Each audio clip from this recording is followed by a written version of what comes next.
Maayong adlaw sa tanan.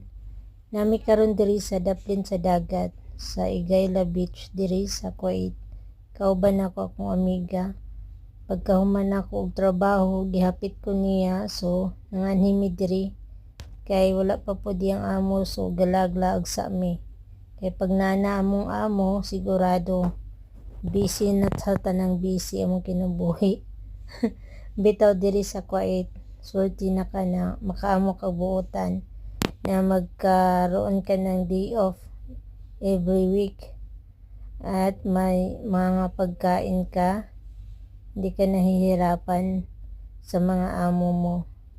Ayan, dito ang daming shells, kaya lagi kami bumabalik dito kasama yung kaibigan ko kasi nangunguha lang kami dito ng shells.